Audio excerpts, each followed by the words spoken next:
कौन से administrative measures हैं जो हमने फौरी तौर पर उठाने होंगे अपनी मईशत को बेहतर करने के लिए?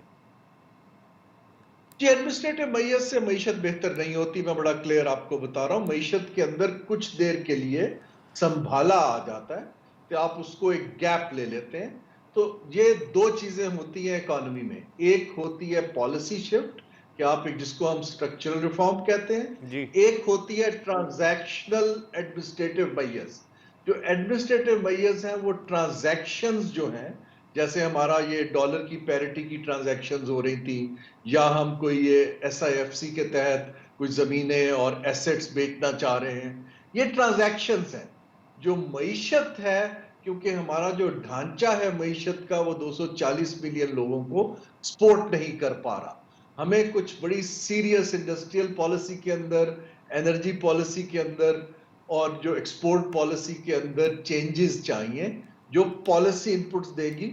मेरी दुआ है कि ये जो केयरटेकर गवर्नमेंट है, इन पे पॉलिटिकल प्रेशर कम है, ये इसका कोई वाइट पेपर बना के अगली हुकूमत को दें ताकि वो इंप्लीमेंट कर सके। एडमिनिस्ट्रेटिव मैयत से ये होगा कि आपकी जो चोरी हो रही है वो रुक सकती है। बिल्कुल। एडमिनिस्ट्रेटिव मैयत से ये होगा जो वेस्टेज हो रहा है वो बेहतर हो सकता है। कुछ फाइनेंशियल मैनेजमेंट या एक्सपेंडिचर स्ट्रीमलाइन हो सकते हैं, जिससे हुकूमत को तो फायदा होगा क्योंकि उनके पास फिस्कल स्पेस थोड़ी ज्यादा आ जाएगी।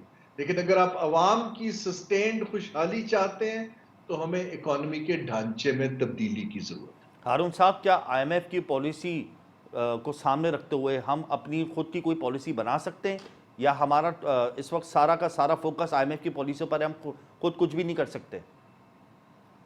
देखिए, IMF प्रोग्राम जहां पे भी उसने डिलीवर किया है वो वहां पे किया है जहां होम ग्रोन रिफॉर्म का एक एजेंडा था, जी। और एक्सटर्नल बोरोवर जो IMF है उसने उसको फाइनेंस करना शुरू किया।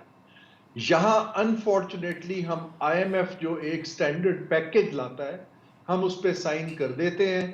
IMF को हमारे पाकिस्तान की जो रिक्वायरमेंट्स हैं, और IMF आपकी माशी तरक्की का जरिया नहीं है, वो तो एक बेल आउट का इदारा है। बिल्कुल। तो जब बेल आउट का इदारा आता है, उनकी एक स्टैंडर्ड रेसिपी है कि वो इकोनॉमिक ग्रोथ को स्लो डाउन करते हैं, वो मनी एक्सपेंशन को कॉन्ट्रैक्ट करते हैं, और वो आपसे जो आपका वेस्टफुल एक्सपेंडिचर है, बजट डेफिसिट और करंट अकाउंट डेफिसिट के ऊपर आपको कहते हैं कि उसको एक रेंज में ले आए।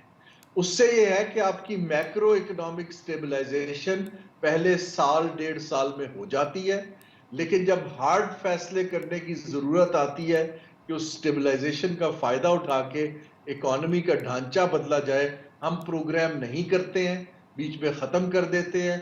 इसके बाद हम 2 साल फिर से रिलैक्स्ड पॉलिसी लाते हैं, पॉपुलिस्ट और पॉलिटिकल फैसले करते हैं, फाइनेंशियल मैनेजमेंट नहीं करते हैं। 2 साल में फिर हालात खराब हो जाते हैं, हम फिर IMF के पास चले जाते हैं। लेकिन हारून साहब, हम अपनी कोई पॉलिसी क्यों नहीं बना पाए अब तक? देखें ना, टैक्स की चोरी को हम नहीं रोक पाए, बिजली और गैस की चोरी को हम नहीं रोक पाए, नॉन फाइलर के स्टेटस को हम ख़त्म नहीं कर पाए, जो टैक्स दे रहा है उसके ऊपर हम मजीद बोर्ड डाल देते हैं। कॉर्पोरेट सेक्टर इस वक्त बहुत ज़्यादा टैक्सों के बोझ तले है। तो अगर हम अपनी पॉलिसी ये कब तक मुतारिफ करा देंगे कि आप समझते हैं कि हम अपनी ये जो लूज पोल्स हैं, लूज होल्स हैं, इनको कवर अप कर लें? ये असल जो आपका सवाल है वो ये है कि अगर तो पाकिस्तान ने बाकी एशिया के ममालिक की तरह इज्जतदार प्रोग्रेसिव इकोनॉमी बनना है, जहां पर हम कल को प्राइड ले सकें जी। कि हम खुद अपने खुद हिंसारी है, तो वो ये जो हम पैच वर्क कर रहे हैं इससे नहीं आएगी। उसके लिए पूरी दुनिया के टेस्टेड तरीके हैं कि वो आपकी ब्यूरोक्रेसी तो ये बना नहीं सकती, पॉलिटिकल एलीट भी हमने देख लिया वो भी नहीं बना सकती। जी। हमें जो है वो डेलीगेट करके 3-4 इदारों में वर्ल्ड क्लास प्रोफेशनल्स को अट्रैक्ट करना पड़ेगा कि जी आप 3 लोग हमारी एनर्जी पॉलिसी बना दें, आप हमारी टैक्स पॉलिसी के अंदर हेल्प कर दें, आप हमें बताएं कि इकोनॉमिक ग्रोथ के विनर्स या 4 ड्राइवर कौन से हैं जिनके ऊपर हमने अगले 20 साल काम करना है। जब तक हम ये नहीं करेंगे तब तक आई एम अफ्रेड कि हम प्रोजेक्ट्स करते रहेंगे, हम एक पॉलिसी की तब्दीली जो है पॉजिटिव नहीं ला पा रहे हैं। हमारा मसला ये है कि एक माइंडसेट जो हमारा इस वक्त रूल करता है ब्यूरोक्रेसी का, जी। वो सिर्फ बोरो करना जानता है, पैसे बोरो करना और बुक को बैलेंस करना। मिनिस्ट्री ऑफ फाइनेंस का ओवर द पास्ट अब 30 साल का काम देख लें, वो सिर्फ सुबह शाम यही करते हैं कि कहां से पैसे पकड़ने हैं, कहां से होल फिल करना है। इसके अंदर कोई पॉलिसी मेकिंग नहीं है। I will be very candid. हमें इस वक्त जो पॉलिसी को इंसुलेट करके प्रोफेशनल्स को देना है, और ये एक सियासी डिसीजन है कि कैबिनेट का काम पॉलिसी पे डिबेट करना और अप्रूव करना तो है, जी। लेकिन कैबिनेट का काम एक टेक्निकल पॉलिसी बनाना नहीं है, और ये हमें सीखना पड़ेगा।